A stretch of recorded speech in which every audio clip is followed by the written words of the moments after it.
আমাদের এই নতুন বাংলাদেশে এখন ভারতের সাথে আমাদের প্রভূসুলভ সম্পর্ক চলবে না। আমাদের সম্পর্ক হবে ন্যায্যতার ভিত্তিতে, ইনসাফের ভিত্তিতে। এই ভারত যদি আর কোনো হত্যাকাণ্ড এই বাংলাদেশে করে, সীমান্তে যদি ফেলানির মতো আর কোনো হত্যাকাণ্ড হয়, আমরা আর ছাড় দিব না। বাংলাদেশের 18 কোটি জনতাকে সাথে নিয়ে আমরা আমাদের প্রতিবাদ প্রতিরোধ জারি রাখবো ইনশাআল্লাহ। গত 16 বছর প্রায় 588 জনের অধিক নাগরিককে হত্যা করা হয়েছে। এই সকল হত্যাকাণ্ডের বিচার এখন স্বাধীন বাংলাদেশে করতে হবে। তবে এই জুলাই বিপ্লবে কিন্তু আমাদের স্লোগান, কমন কয়েকটা স্লোগান ছিল।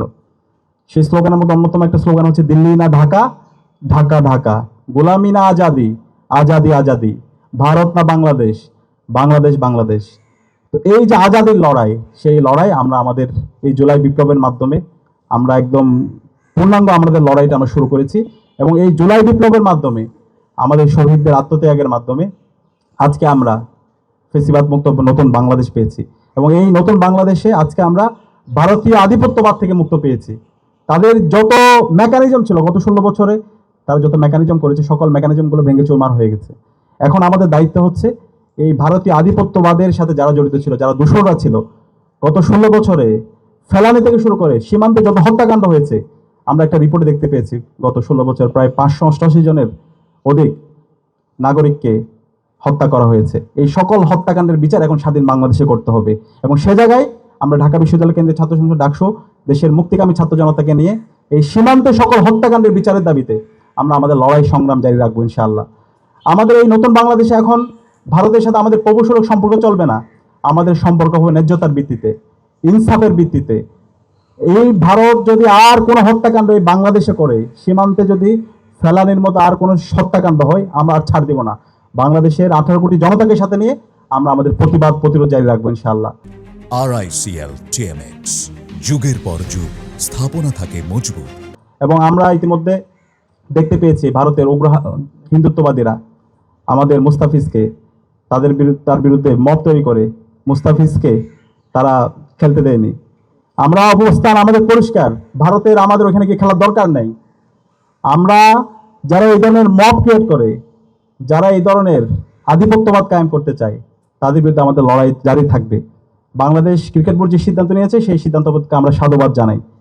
এই ধরনের যারা আধিপত্যবাদ কায়েম করতে চায়, তাদের সাথে আমাদের কোনো সম্পর্ক হবে না। আমাদের এই সম্পর্ক হবে ইনসাফের ভিত্তিতে। আমরা দেখতে পেয়েছি গত 54 বছর আমাদের উত্তরবঙ্গ সবচেয়ে বেশি অবহেলিত অবস্থায় আছে। এই উত্তরবঙ্গের আমাদের যে পানির হিস্সা, সেটা আমরা পাইনি।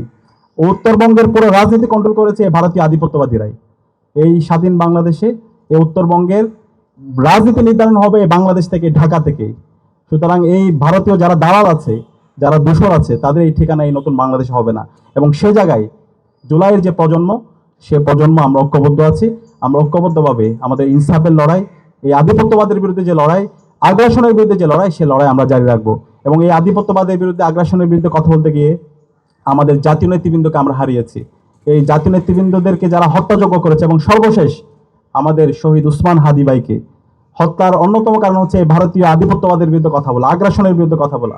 এবং শহীদ উসমান হাদির যারা হত্যাকারী আছে, তারা আজকে ভারতে পালাইছে।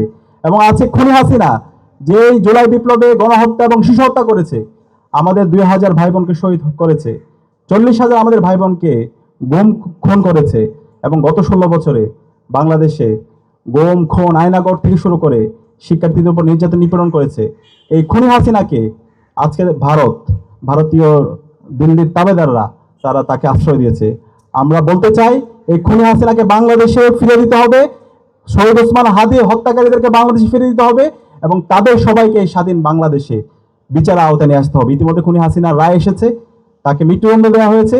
খুনি হাসিনাকে দ্রুত দেশে এনে তার রায় কার্যকর করতে হবে। এই জায়গায় যদি ভারত সরকার এই খুনিকে, এই ভারতীয় যারা দালাল আছে, তাদেরকে আশ্রয় দেয়, তাহলে ভারতের সাথে আমাদের যেভাবে ডিল করতে হয় সেভাবে আমরা ডিল করব। আমরা আশা রাখবো এই খুনি ফ্যাসিস্ট হাসিনা এবং তার দূষরদেরকে দ্রুত সময়ের মধ্যে তারা বাংলাদেশে ফিরে দেবে, এবং তাদেরকে আমরা বিচারের আওতায় নিয়ে আসবো। একই সাথে ফেলানি থেকে শুরু করে সীমান্তে যতগুলো হত্যাকাণ্ড হয়েছে, এই সকল হত্যাকাণ্ডের বিচার এই স্বাধীন বাংলাদেশে আমাদের করতে হবে। আমাদের এই জুলাই বিপ্লব পরবর্তী আমাদের এখন ঐতিহাসিক একটি দায়িত্ব আমাদের আছে।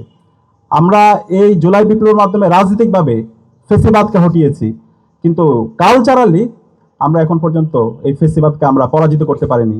আজকে আমরা দেখতে পাচ্ছি মুজিববাদী শক্তি, সফট আওয়ামী লীগার কালচারাল ফেসিস্ট চক্র তারা বিভিন্নভাবে এই হাসিনা এবং তার দোসরদেরকে রিলিভেন্ট করার চেষ্টা করছে।